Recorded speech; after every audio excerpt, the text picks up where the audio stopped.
It's a pleasure tonight to introduce George Bowering, one of Canada's most distinguished, beloved, prolific, and innovative writers. His distinctions include the Order of Canada, the Order of B.C., and Parliamentary Poet Laureate. His books, numbering now in the 90s, include fiction, nonfiction, and poetry. He has received numerous awards and has given readings around the world. But this is not the George the writer I know. This could as easily describe Margaret Atwood or Pierre Berton. Writers George does not resemble in the slightest, though he could and probably has written about the last spike, and for all I know has published at least 3 48-chapter dystopian fictions and a comic novel about the national debt. The George I know is the fanatical baseball fan and baseball player, the jokester, the guy who grew half a mustache in honor of Tristan Tzara, the guy who spent 2 nights in the town of Vinci in Italy trying to figure out why the Da Vinci Code was called the Da Vinci Code, and who has set himself dozens and dozens of inspired Olypan baffles so as to keep his ego out of his writing. The George who taught English at SFU for about 20 or 30 years.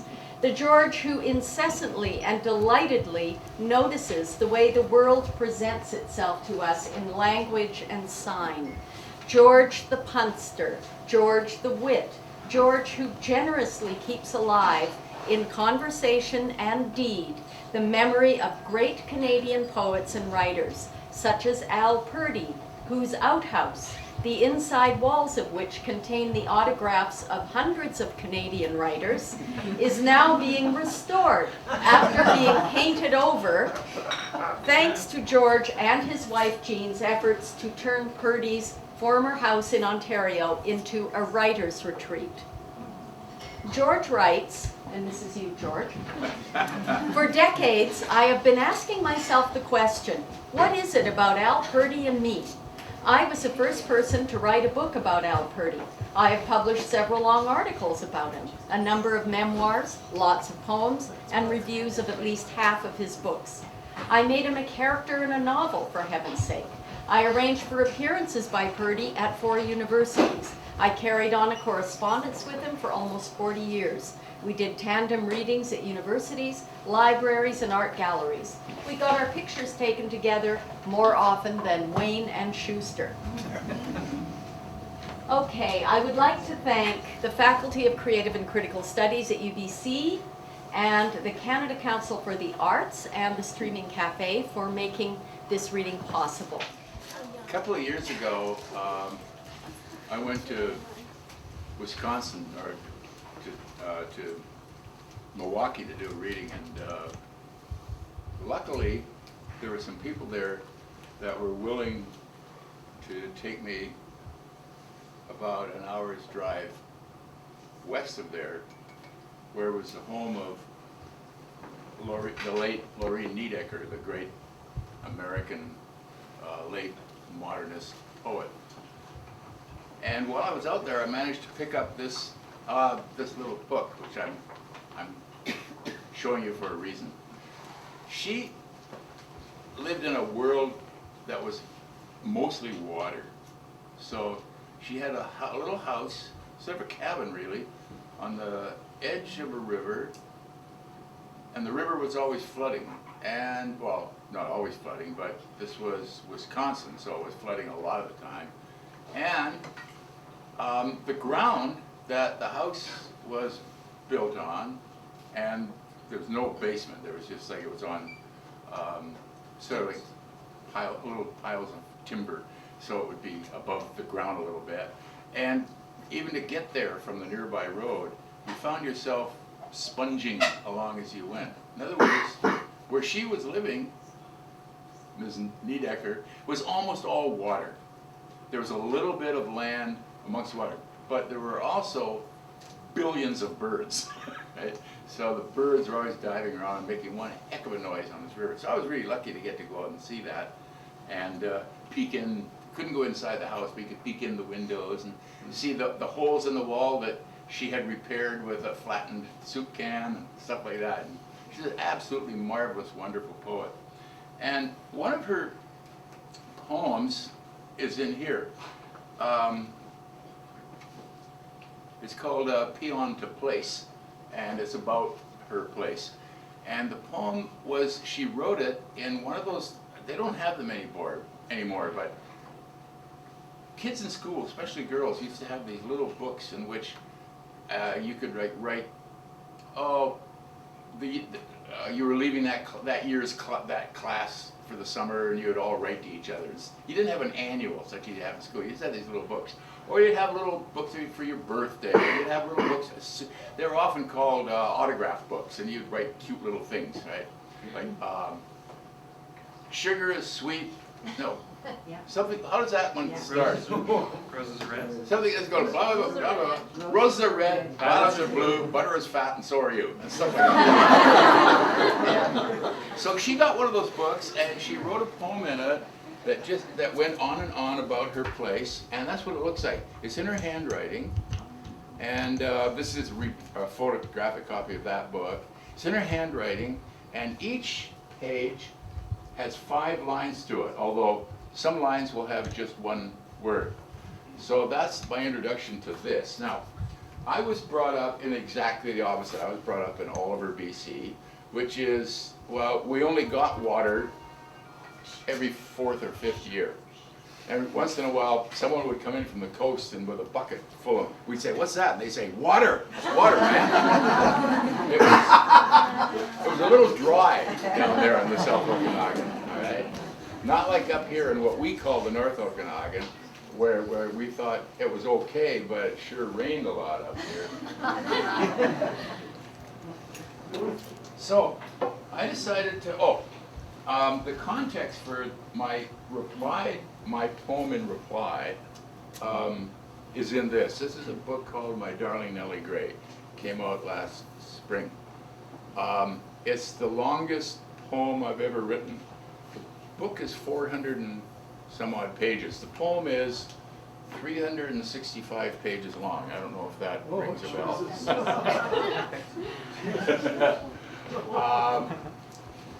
New Year's Eve of like the last hour, the last day of 2005, I thought, I'd never ever had a New Year's resolution and done it. So I thought, what do I do? I had just finished writing a novel. I hadn't finished it. I just abandoned it. I didn't like much of it. It's now going to come out. It's coming out next spring. It's about me having sex with the home ec teacher in high school. But that's true. No, it's true that that's what that's about. It's not true that that happened. She was a phys ed teacher. No. I shouldn't even got into this. What am I doing? Anyway, so I said, I know what I'll do. I'll write a poem that takes a year to write. And I'll write a page every day. And then I thought, I know what I'll do. So I started doing it on New Year's Day. And I got partway through January and I thought, I think I'm only going to do this for a month and write a poem a day for a month. But then it got to be the last day of January and I thought, I could do that again, only for February, and so forth. And so I wrote 12 poems. And the first one is sort of a poem that is a lot like a poem of mine called Carousel Elegies in its form and everything. But then from then on, all the poems had to have a certain rule about them, a certain boundary to them, a kind of a constraint about how they were written. And they're all different, right? And some of them are more interesting than others, and some of them are great, and I'm going to read one that's not. But then I made another rule for reading. When I do readings, I'll just read the poem that was written that month in 2006. So I'm reading the November poem now. Now, the November poem,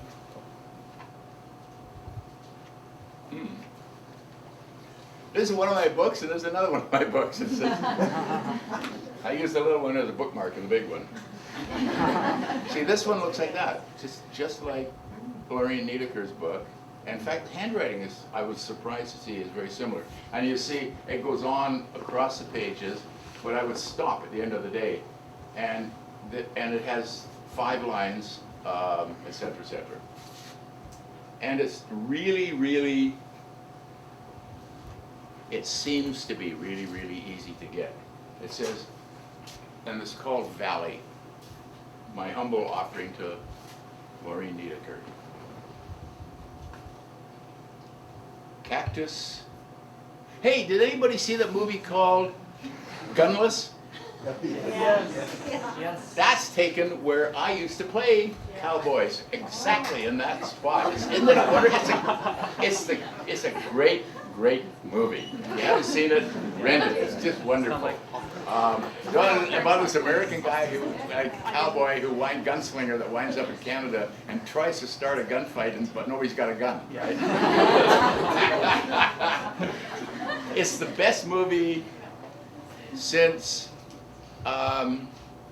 Ishtar. Oh. That's my favorite movie from there. You know why they made Ishtar into a joke? They try to make it into a joke. Because in the movie, at the end of it, these 2 songwriters bring down the whole damned American Air Force, right, between the 2 of them. Because the Americans have been supporting this dictator in Africa somewhere, and the American Air Force comes out after these 2 guys, and they got these guns and stuff, and they just bring them down, right? CIA couldn't stand for that, so they started telling everybody that movie was a joke, right? Okay, here I go. Cactus, sage, and snake, where I walked my valley. A cowboy movie to move through as if a life were myself on screen being watched. Or a Max Brand novel filled with unlikelihood and cactus. This way, somehow, a secret from the parental ordinary. Yet, learning to be in their valley, how to watch the ground for snakes and cactus spines. Or the beautiful spear grass, perfect miniature lances in your socks. All literature at your fingertips, yanking porcupine quills from the dog's palate, those lovely discards lying in the sun that simply shone every day, and no one I knew wore a shirt save for school, or in a restaurant if he was a rich kid. I wore a shirt in peach season, not to itch in those trees, no fuzz in my sweat, but juice in our kitchen on my chest. Peach trees across a dirt road from sagebrush made a green line through the light brown.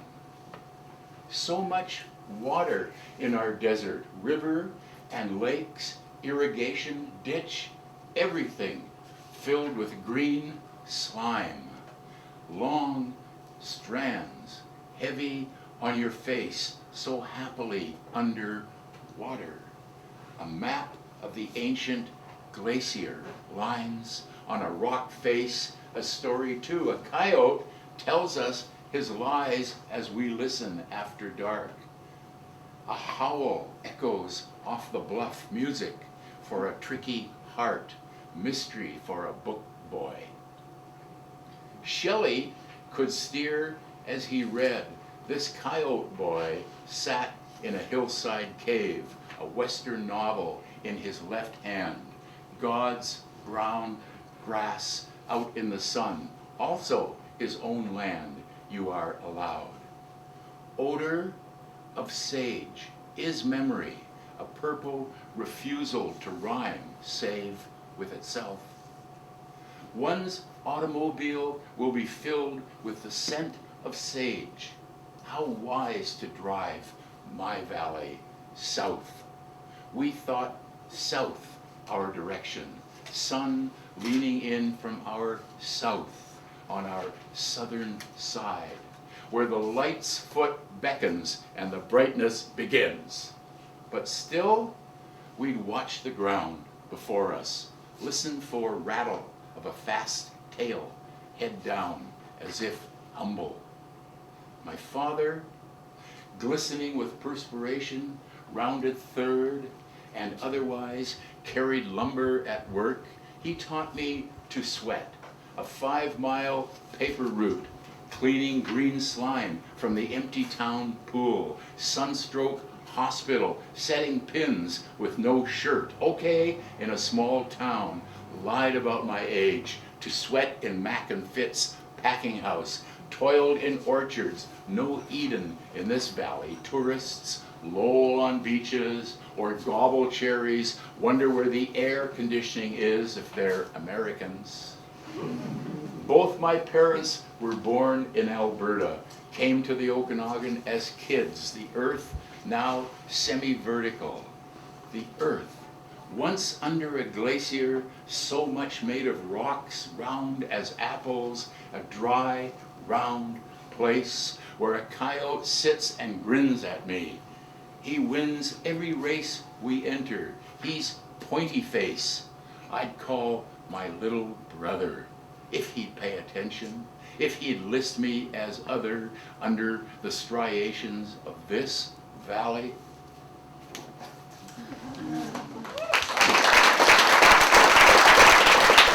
Takes a month to write a poem, eh? They're not all that. That's probably the shortest one of all. There aren't very many sentences in that piece. It's mostly one syllable words. I thought I'd read the beginning of a short story. This is a book called The Box. Came out last fall, my most recent book of stories. It has 10 stories in it, and a lot of them take place in 1962 for some reason. I don't know how that all started, and some of them don't. This one doesn't, the one I'm going to read the beginning of. I'd like to read the end of it because the end of it is really, really good. But what's the use of reading the end of it if you don't know the beginning, right? And so I'll read the beginning, which is, yeah, okay. But I'll give you an idea of why it. Did anybody take chemistry? Did anybody take chemistry or physics in grade 12? Did you do experiments? Yeah. And did you have that like process that says like about this 8 different category things that you go through, and the last one is cleanup, right? So it's something like so. I kept hearing people talk about. My dad was a chemistry teacher in my high school. Can you imagine? If I could tell you all that would no, I don't want. But that was really interesting for me. But so we went through that process, and I didn't take physics, but I took chemistry, and we had I don't know, it's like materials. I can't remember what all the things were. So I've been hearing for years and years and years people talking about experimental writing, and I often wonder what that meant. I mean, like I thought, okay, because I'm a literalist and I take people at their word and I say experimental. Okay, presumably this is the 1 out of 10 stories that the person didn't throw out, because, as you know, most experiments fail, right? So what they mean is, what most people do is writing that's kind of weird or different than usual or something, avant-garde of some sort or another, experimental. So I thought, what about if we actually did experimental writing? Now, it so happens that in the middle of the 19th century, there was a book that turned me around a lot when I was younger called The Experimental Novel by Émile Zola. And it was a long, it's an essay, about 200-page essay, and it's about how fiction could be as much based on the scientific method as medicine was. And blah, blah, blah, blah, blah. And that's what he meant by experimental. But I decided to be a little bit more literal than that. And so I thought, experimental novel, okay, I'll write it up as an experiment. So I went and checked out and got an example of an experiment and the categories that it goes with, okay? So here goes. 1, introduction and hypothesis. Does that ring a bell? It is a commonly held belief that an innocent country boy or girl, upon moving to the city, will be exposed to temptations great in number and strong in attraction, that his or her innocence will be attacked, and in most cases at least bruised, if not entirely battered. He or she may be debauched or hardened or criminalized or even robbed of life. Less has been said about the youth who moves from the iniquitous city to a bucolic setting. Even Émile Zola, our great founder of experimental fiction, never investigated such an eventuality. I am a city dweller who spent his boyhood in the orchard country of south-central British Columbia. Though I have often heard people point out that I retain some of my early innocence, I also know something of the darker corners in metropolitan life, far from my mother's eye. My best friend moved from the city to the village when we were about 10, so I did not look to him for my information, although a psychologist might. It seemed to me unlikely that a youth who has been on the relevant streets long enough to be somewhat corrupted would revert to a natural innocence upon moving to the sticks. I thought we could postulate that it was unlikely that he or she would remain at a constant level, juvenile subjectivity being as precarious as it is alleged to be. And although we should remain scientifically open to data so as not to discount the possibility out of hand that the city youth would become tainted by rural life, I was of the opinion that this outcome was least likely. It was my hypothesis that we could expect results somewhere in the middle of the range I have described.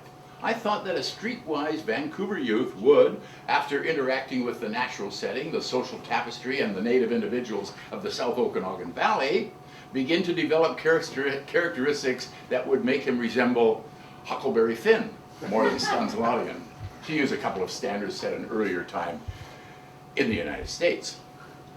Probably people are a lot less innocent up here than they are down in the South Okanagan, eh? Because like Kelowna, that used to be a nice, beautiful, sylvan, out jutting into this beautiful blue lake and all that stuff, and had ogopogos all over the place. It's so sweet. The high school team was called the Golden Owls. And it's lovely, right? Wasn't a mall in the place. So that was, even Kelowna girls were innocent. Where? Or maybe that, okay, it might have been Oyama.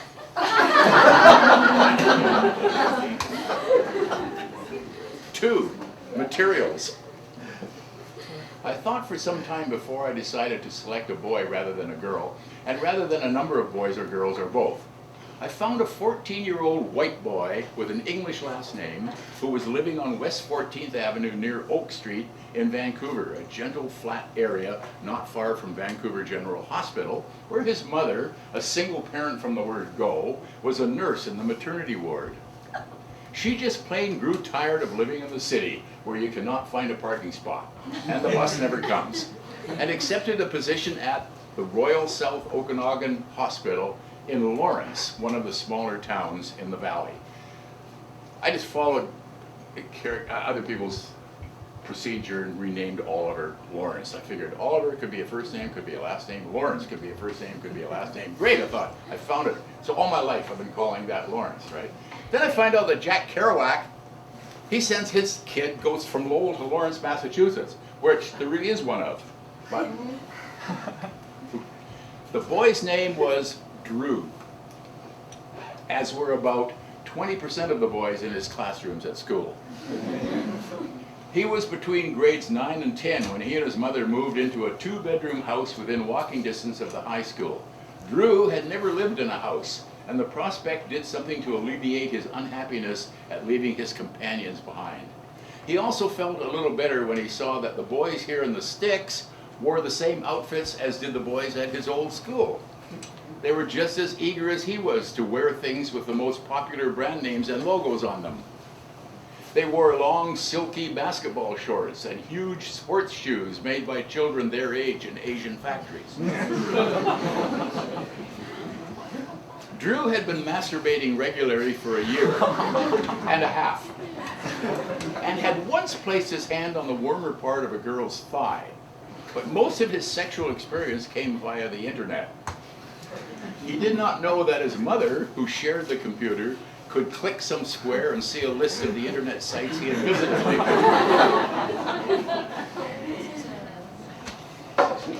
So he was not really a debauchee, but just a city kid with dirty notions. As to other measurements of innocence, well, he and his companions, or his homies, as he liked to call them, boosted stuff at Chinese corner stores, entering as a group of 4, say, and scattering around so that the owner's teenage son at the front till could not watch them all at once.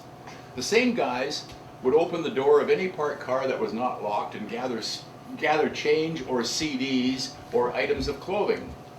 They would throw most of the items of clothing under a hedge. And if the CD turned out to be Mozart or Dwight Yoakam, it would go sailing into someone's roof. I don't know whether you could call that a disappearance of innocence. I would call it stupidity myself. So, this youth from the coast was the material that I found myself focusing on the most. But of course, the village of Lawrence was pretty important in itself. Any experiment features the introduction of some material into a material that has still, till then, been unconnected with. The nature of the valley is pretty well known to anyone who has read any of those magazines that they throw onto your front porch in the western half of Vancouver.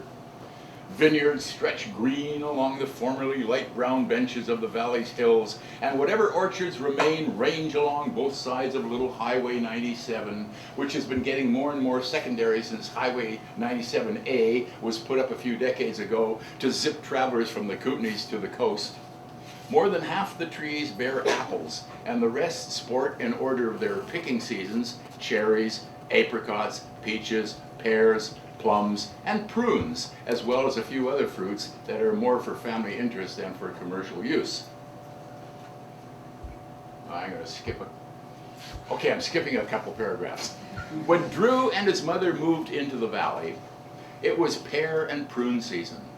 When Drew's mother first heard about this, she complained that someone must have got it wrong. Prunes, she said, are dried plums.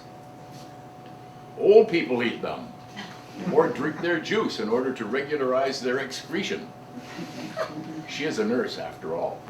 So her son nearly avoided this argument, but he was a teenager. Well, I have a job starting tomorrow, said Drew, and I am supposed to be picking prunes. Drew Bartkowski told me that prunes are just about the easiest thing to pick because the trees are low and there are tons of prunes on every branch and you can take them all off. With peaches, you have to go over the tree 3 or 4 times apparently. His mother was astonished.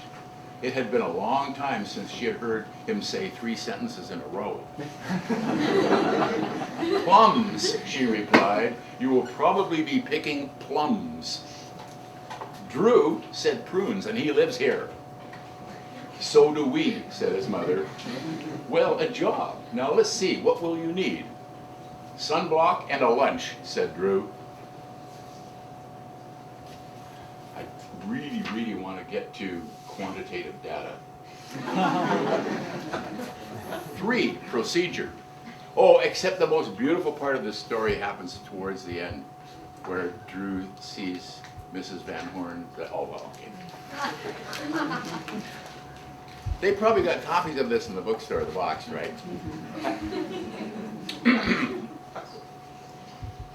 You know what? I used to get books by selling beer bottles.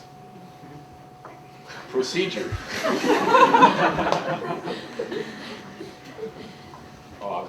Mrs. Van Horn had a 5-acre orchard up behind the little airstrip, and it was pretty evenly divided between cherries and Italian prunes, a rather unusual combination in this part of the country. She had the good old-fashioned giant Bing cherry trees, now offering only leaves and hardened sap along old wounds in their trunks. The prune trees were short and could be handled easily with a 10-foot ladder. Drew had told her up front that he was new to this kind of work, but he said that Patty would show him how it's done. She said Patty would show him how it's done. Work starts at 8 and goes to 5, she said, with half an hour for lunch and 2 breaks. He got the idea that Patty was not a relative, but some kind of old friend or uncle or employee from an earlier time. There did not seem to be any Mr. Van Horn, or at least if there was, he was somewhere else. Patty is based on the Patty I knew in an orchard that I worked in Naramata.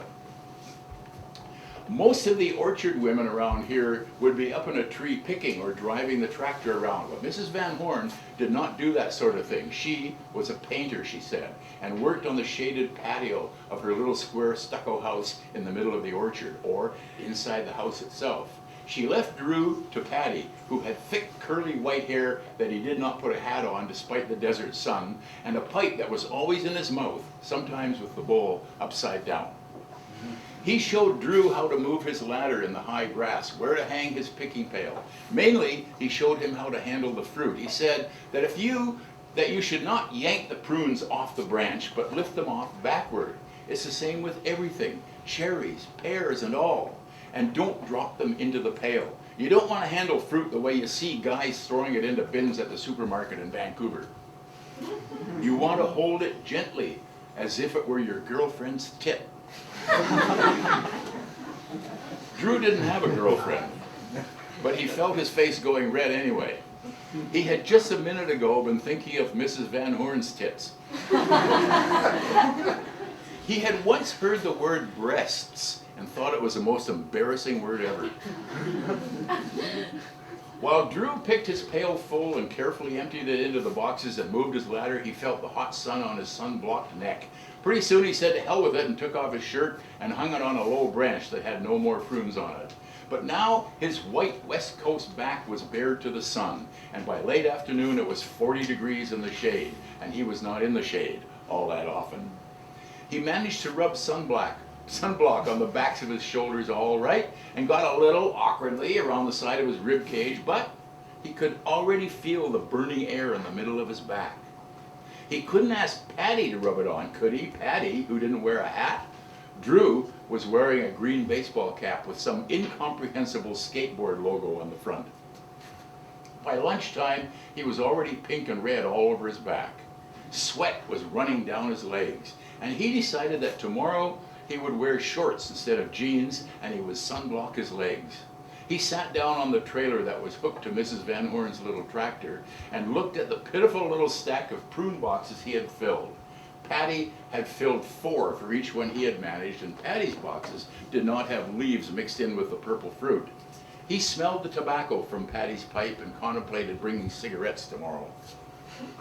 Mrs. Van Horn came out with a jug of ginger beer and 2 tall plastic cups. Drew sniffed at the liquid in his cup.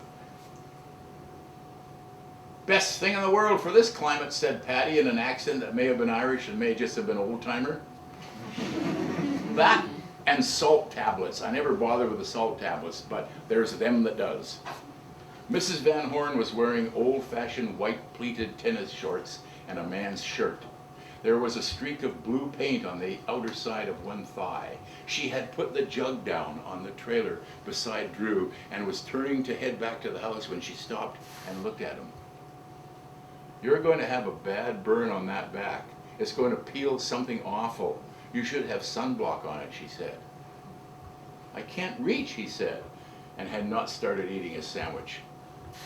"Well, you have to have some protection. The sun in this part of the country is nothing to joke about." And she spied his tube of sunblock in the grass below his shirt.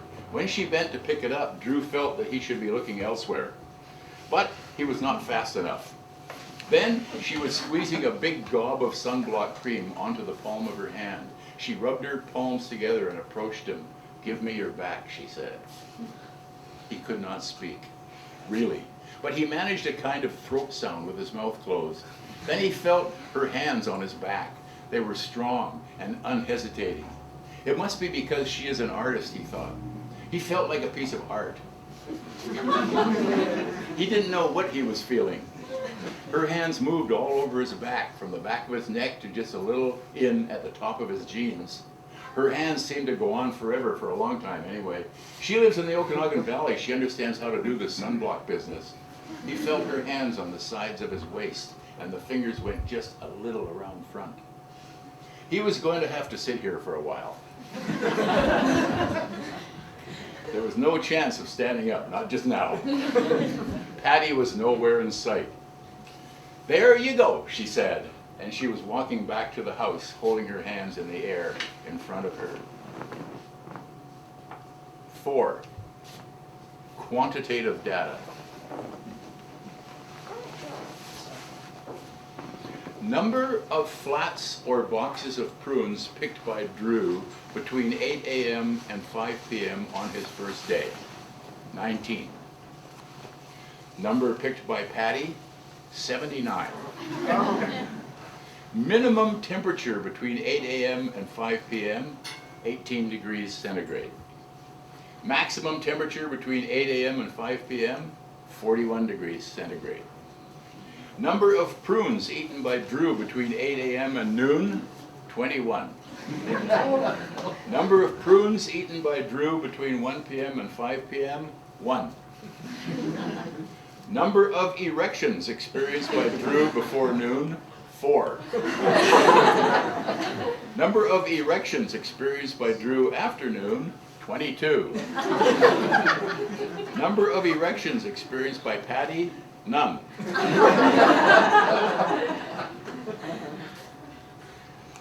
We should factor in a chance of error in this compilation, or perhaps plus or minus 2 erections for Drew, the count becoming questionable, as myself had at least 1 and perhaps 2 while thinking of Mrs. Van Horn. I forgot about that.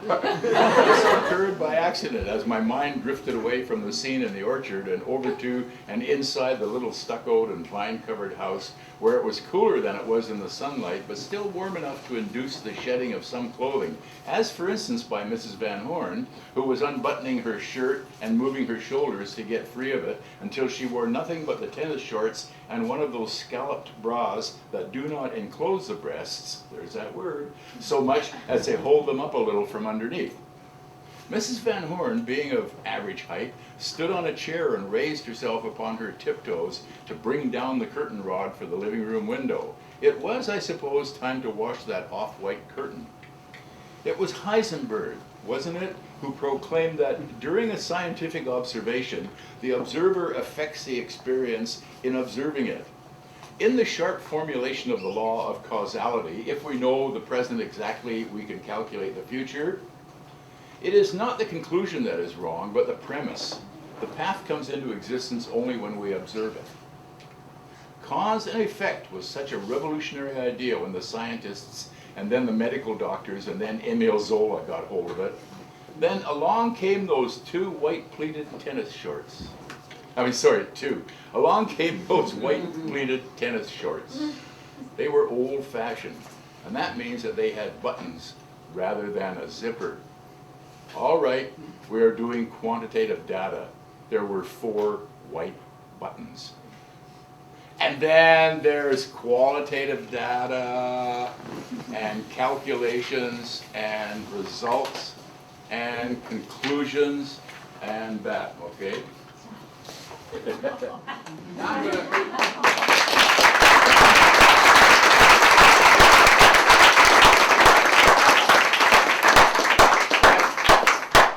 think of Mrs. Van Horn all the time, actually. I'm gonna, should I just read a couple poems and then Sure. tell them to go away? Or pick whatever? Okay. Oh! This is a much smaller book than the other one. This was published in St. Paul, Minnesota. Hey, Wisconsin, Minnesota. I like it. This is a tiny little poem called What Is He? For decades, little kids all over the continent, grown-ups too, people who will never come within 1,000 kilometers of each other, have been wondering the same thing. What is Goofy? A dog?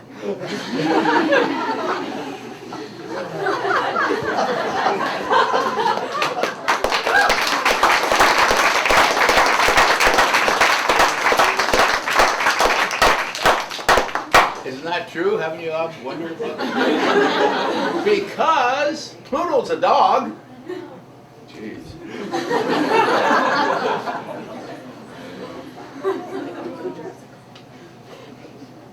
I gotta read a baseball poem. This is, I did this for a reason, I forget what. Somebody asked for it, and I did it. It's called Satchel Paige, and probably a lot of you don't know who Satchel Paige was, but he was the greatest pitcher in the history of baseball, let's put it that way. But he didn't get to play in the major leagues because his skin was the wrong color, and he didn't get into the major leagues until he was in his mid-40s, or late 40s. He lied about his age a lot.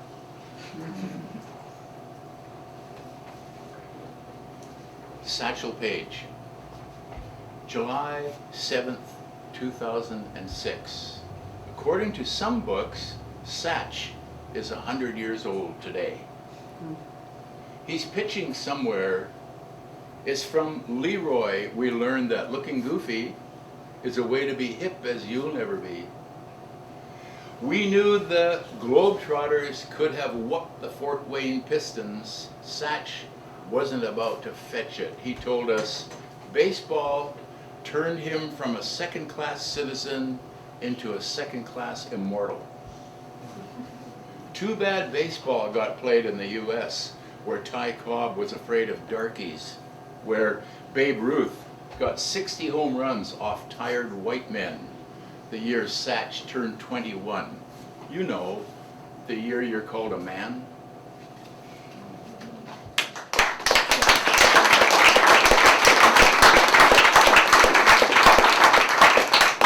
This is called A Little Black Strap, the book, and it's because of this little wee tiny weeny short poem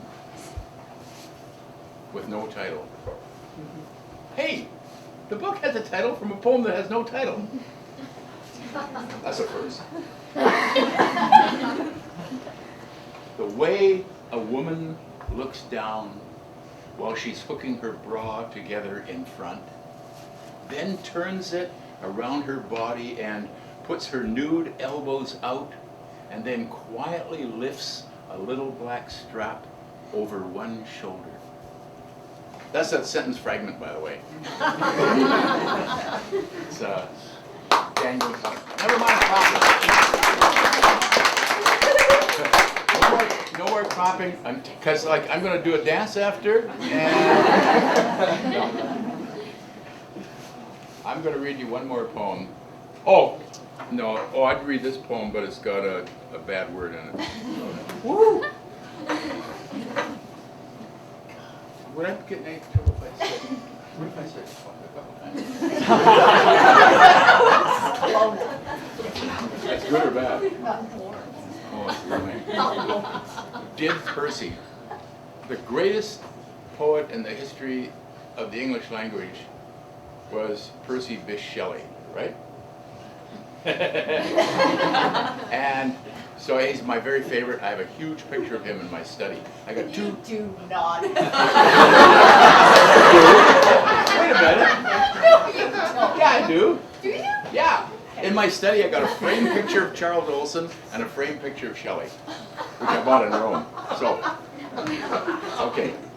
This poem is, I'm probably going to be sorry about this, but I'm sorry. Okay, I apologize ahead of time, but just see what happens. This is going to be my second last poem. Or last if someone kills me. Did Percy Bysshe Shelley ever say the words, fuck off? Did my father? Did Mrs. Hodson, my grade 11 English teacher? What if you were bugging him? Did Percy Bysshe Shelley say, begone, varlet? No, that would be William Shakespeare. But did he? Did he ever say, fuck right off? His plays are crawling with double entendres, but no one says, fuck off, eh? I'm betting $1 million my grandma never heard the words, fuck off. When she read Little Orphan Annie to me, the hoodlums said, yay, instead of yeah.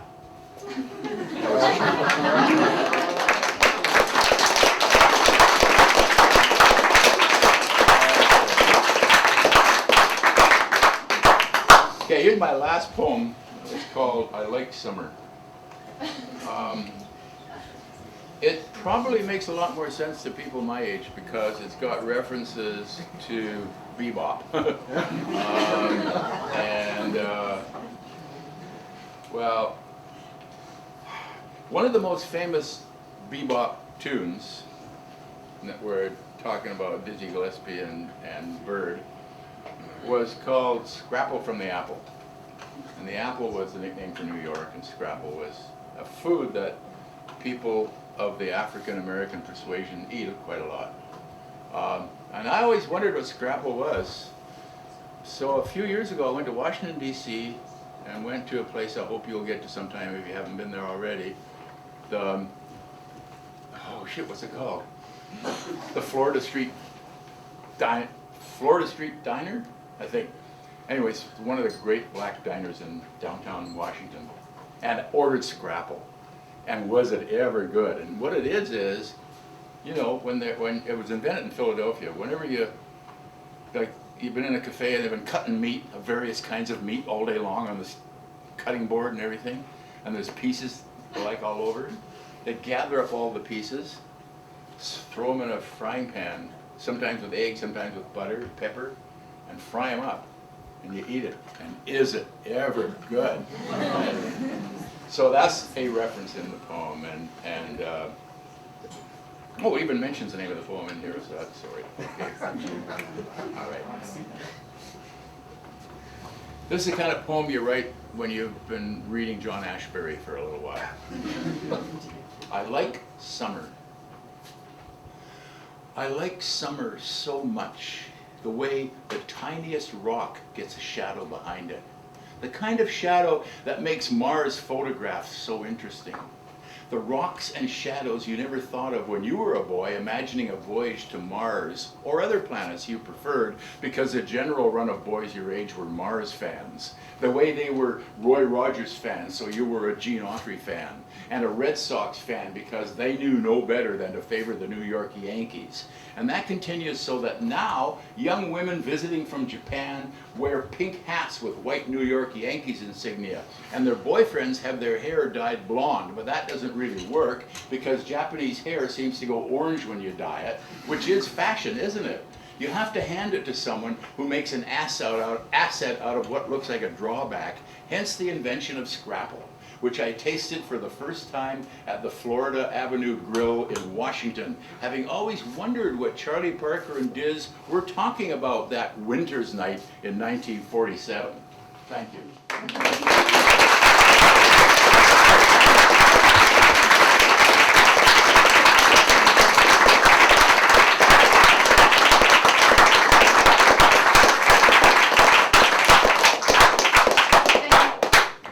I take that back about the Bruce Shelley photo you saved.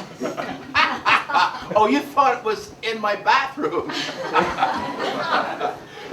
No, actually, I have a Shakespeare poster in my bathroom. Well, what do you mean the greatest poet in the English language? The greatest poet ever to publish in English. I have to disagree.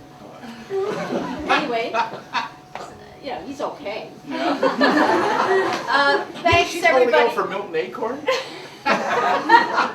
Thanks everybody for coming. Apologize about the heat and the noise, but it was really great of you guys to show up and listen to George's reading. And Ryan from the UBCO bookstore is selling copies of the box and presumably of Darling Nellie Gray, or just the box. Okay. You can read the rest of the story that George skipped. If you get the box, and I'm sure he'll sign copies of the book or chat a little bit after the reading. Sure. Thank you, George.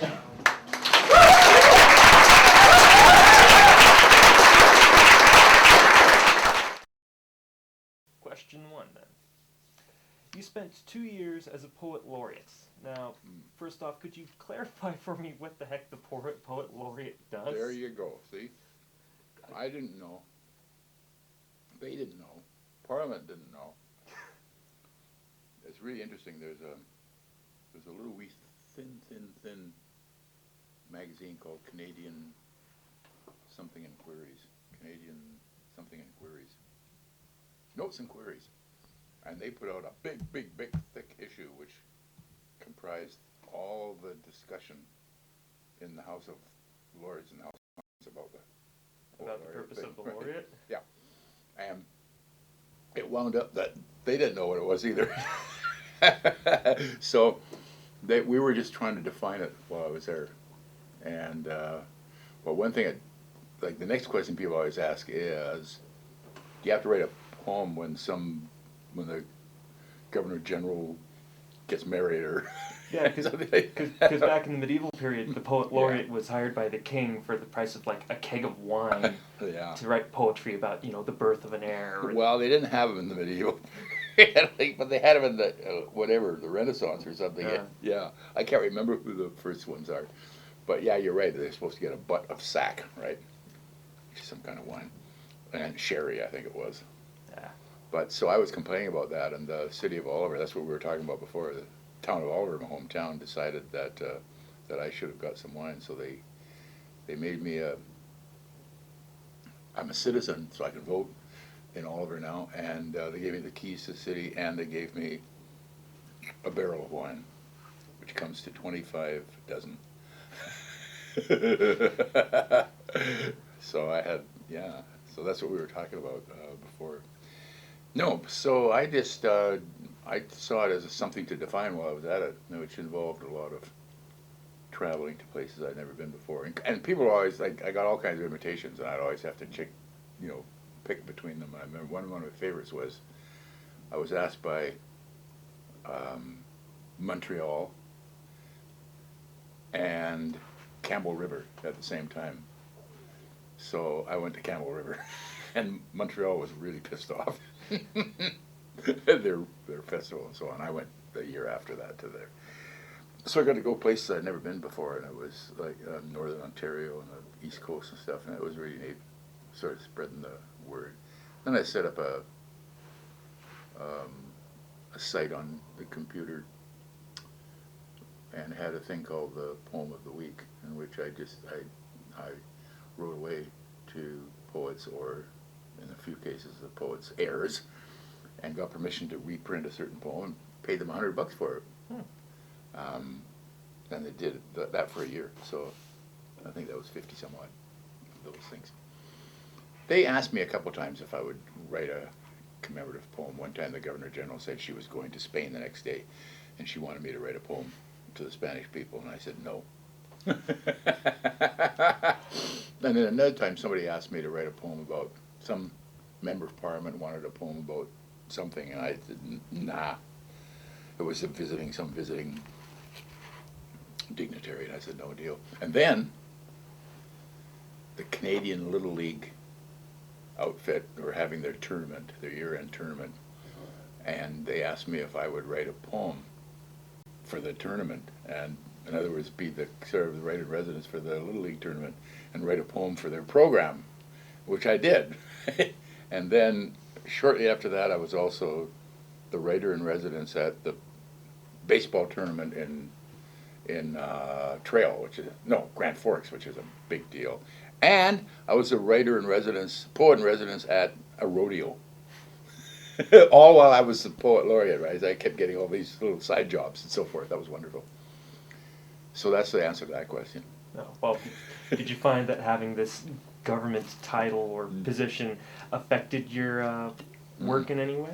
No, the only thing I did was use up some time. And part of the time, for half a year, I was in a wheelchair because I broke my hip breaking up a dogfight. And so I had to go to Ottawa. I had to be able to get on a WestJet airplane in Hamilton and go to Ottawa and get off and do everything and blah, blah, blah. So I got tired of doing that after a while too. But no, it just, they didn't put any demands on me, and I didn't feel as if I were part of, it was really funny because when I was a kid, I got expelled from school in grade 12 for leading a insurrection against the royal family. And now here I was representing the government of Canada for something, right? Okay, well, all right. But no, what was that? I wrote most of that time. For half of that time, I was writing my baseball book. It's called Baseball Love. So the poet laureate was writing a book about baseball during that time. I didn't write all that many poems, which got me into trouble with, one time I was at a meeting at a joint committee of the both houses and all the parties, and I thought, oh, they just wanted to find out how things are going, how the poet laureate thing's going. What they were doing was they politicking, right, and using me for their politicking. So this one guy from the what was that, that Alberta Separatist Party called Oh, at the the time? Reform Party? Yeah, one of the Reform Party guys wanted to know how many poems I'd written, and I said 2. He said that comes to, and he had to stop and think for a long, long time. He said that comes to $6,000 a poem. And then another one from that party said, I heard that you were on TV, on national TV, telling Canadians that they should have sex with chickens. I said, well, yeah, that's true, but it wasn't a agricultural show. And so on. And then the PQ people were upset about all this money going to some English Canadian poet, blah, blah, blah. So that was actually very amusing, I thought, for quite a long time. That was fun. Yeah. But I wouldn't have taken the job if I hadn't been the first one. So you feel as though you had to, so you didn't feel as though you had to live up to the standard of the previous poet laureate? Or? Yeah, because there wasn't any. So, yeah, so I could sort of define what the job was myself. And I liked it that way. Now, of course, if there had been rules, I would have broken them anyway, right? I hope. Wouldn't you? I don't know. Yeah? Do you find inspiration for your work spontaneously, or do you find yourself returning to a particular theme or muse? I'm usually writing a project. Sometimes it's in prose and sometimes it's a poem. Usually the question I ask myself is, I wonder if I could do such and such. I wonder if I could get away with doing such and such. Huh? Like, for instance, if you were, there's a wonderful novel by an American novelist in which, for the whole first, it's in 10 sections. So for the whole first section, each page just has 1 line, and then the next one, each page has 2 lines, and then it's so and so and so forth, right? Or there's a wonderful poem by Louis Zukowski, in which the first part of the poem has 1 word to a line, the next part has 2 to a line, the next has 3 to a line, and so forth, right? Or there's like alphabet poems or whatever. So once you've given yourself to that kind of structure, that kind of restraint, then your head loosens up because your body kind of tends to know what it has to do, right? Say an alphabet poem in which there's 26 sections and each section responds to a certain letter, something like that. And that lets, that experience you have when you're sitting on the toilet and wham, a couple of lines come into your head.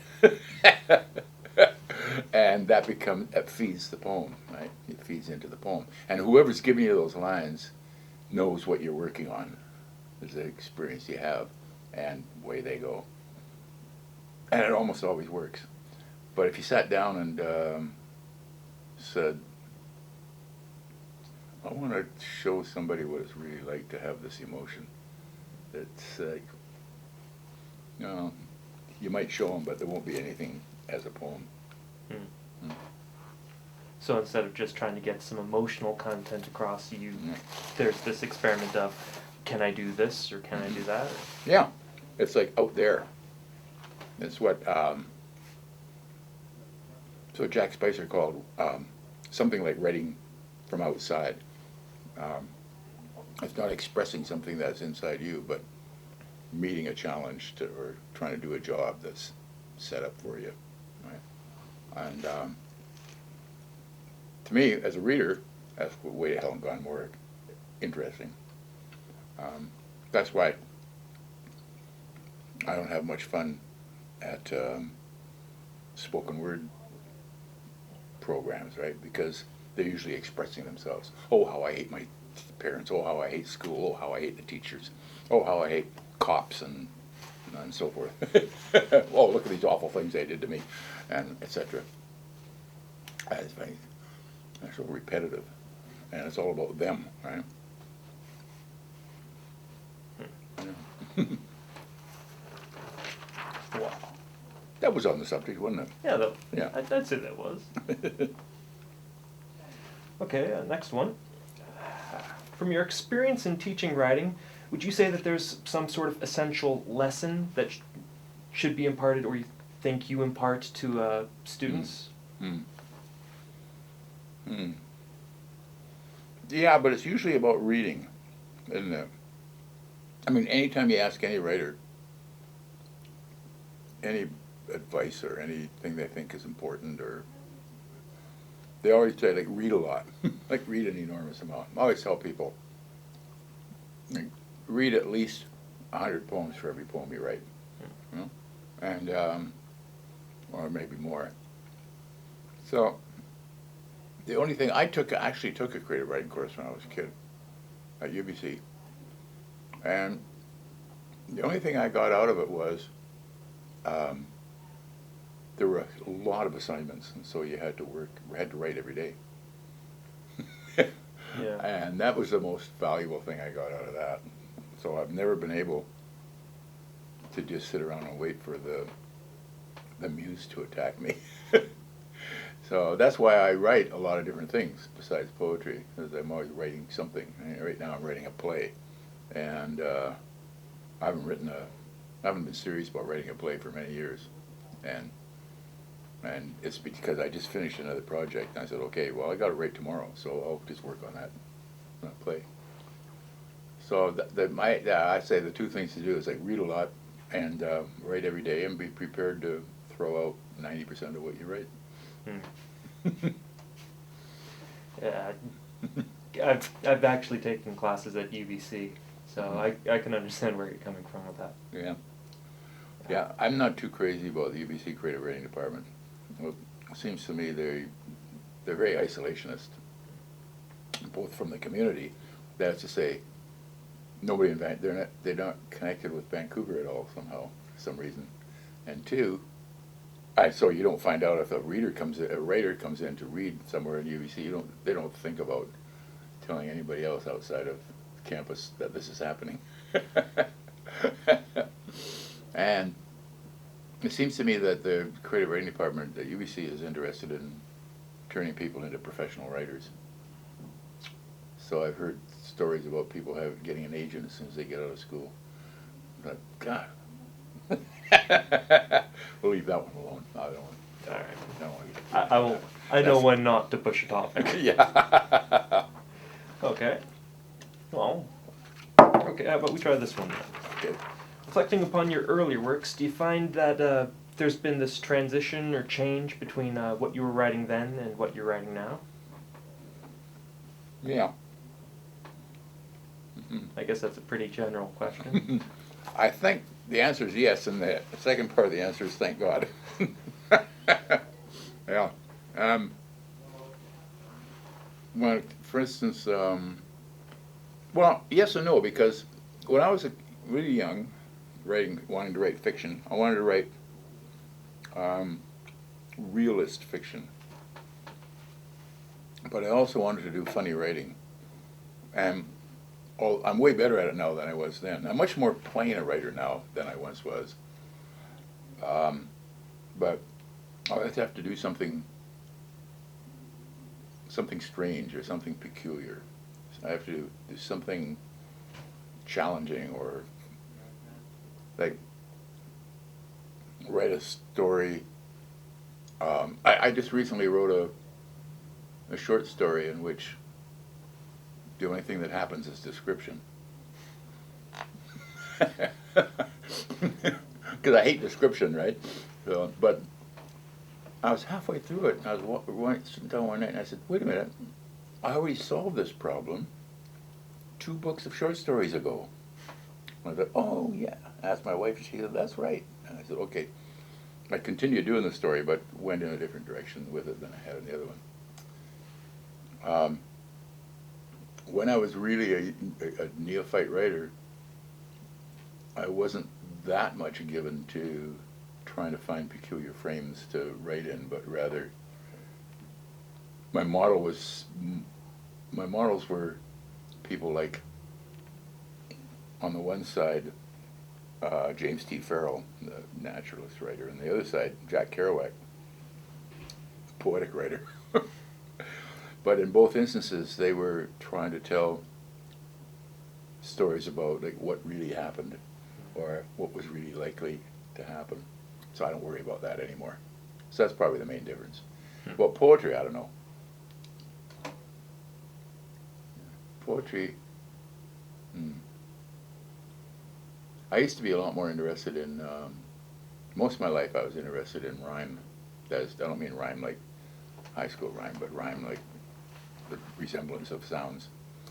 And now that's so much second nature now that the poems I'm writing now they're more like, if this makes sense, they're more like John Ashbery poems than they are like Robert Duncan poems.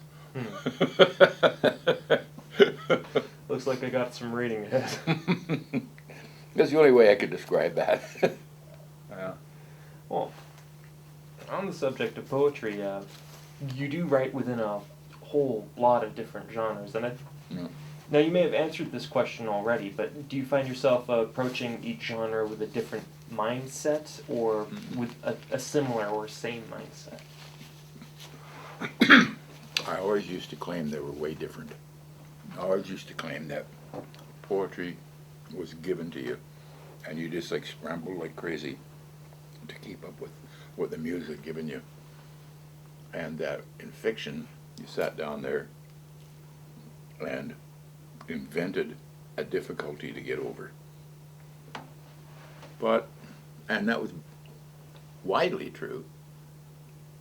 But then, one thing I've always been aware of, and I suggest to other people, is as soon as you come up against a description or a proscription about writing that either comes from someone else or from yourself, your duty is to try to find an exception to it, to do something against it. Like Brendan Behan's brother Dominic once said that they're asked about their politics in Ireland. He said,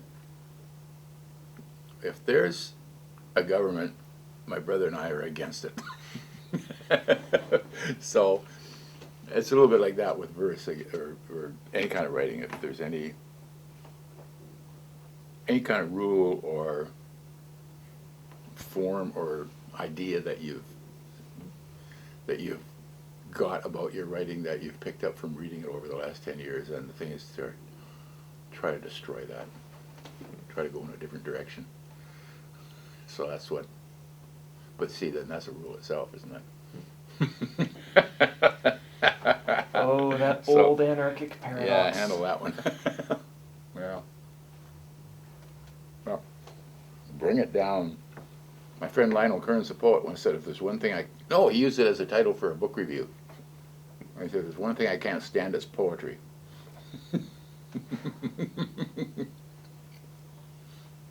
I said, Lionel, I know exactly what you mean. And he said, okay, I changed my mind.